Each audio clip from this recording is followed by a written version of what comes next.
Hey everyone, so today looking at an introduction to two-handed technique, or a lot of people just call it tapping. If you've ever watched guys like Eddie Van Halen, Randy Rhoads, or pretty much anybody that you ever see with two hands on the fretboard, that's what they're doing, two-handed technique or tapping. So this is just an introduction on how to do it. Once you know how to do it, you can choose to do it with any scale or arpeggio or anything like that that you choose.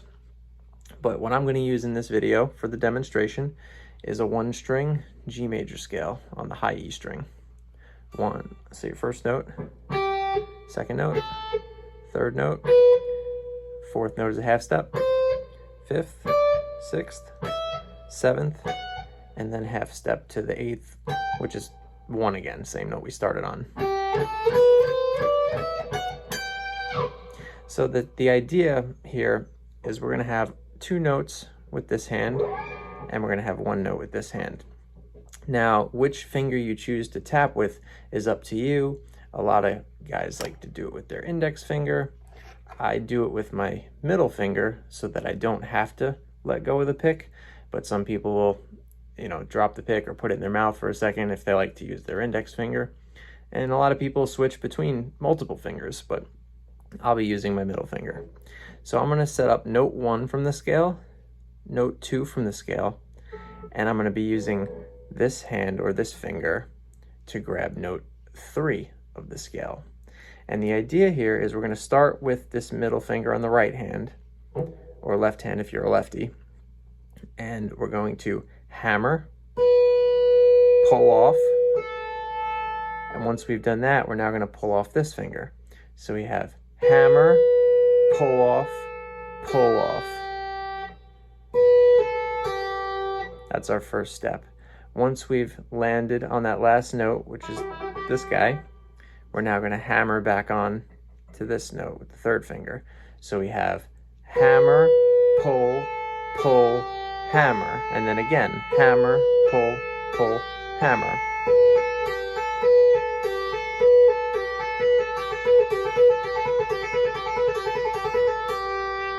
That's a cool way to practice getting used to the technique.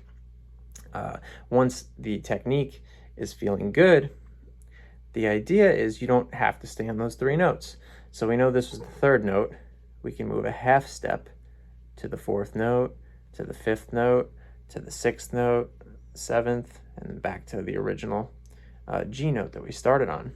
So any one of those can be used, and we can also move these 2, right? We don't have to play notes 1 and 2.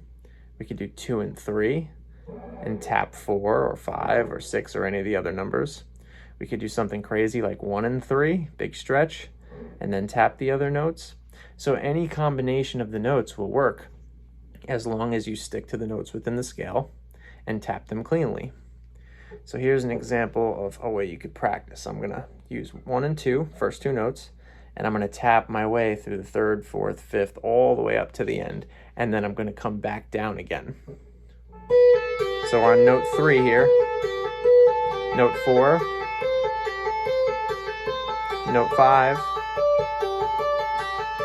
note 6, 7, 8, or 1.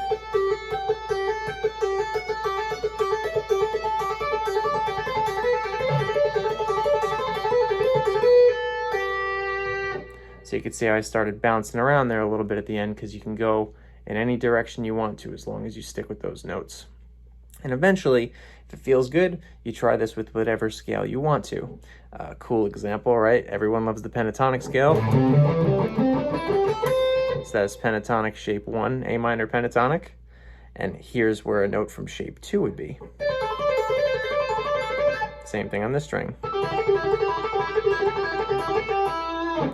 So you can see how this is an idea you can use on any scale. Now, some things to point out and keep in mind when you try this, especially if you're doing it with distortion, which usually for this kind of stuff you do. It's going to be a little bit of a trick to keep the strings quiet, right? So it's a little different for everybody. When I do it, I kind of rest my wrist and even my arm on all the strings that I'm not tapping. So if I'm tapping that high E string, I'm resting right on all this low stuff so that it can't rumble too much. That's super important because at first you're probably going to end up with a little noise when you practice doing this.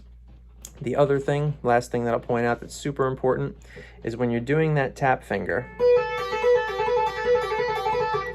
at least for me, I kind of like to flick back at the fret, almost as if I'm literally flicking the fret. Some people will go down this way, as if they're actually plucking the string, which is fine. For me, that's a little weird, so I like to go this way in line with the string. So try it, see if you can go all the way up the scale and all the way back down, and then you can always sample moving your left hand notes and your tap to wherever you want to try.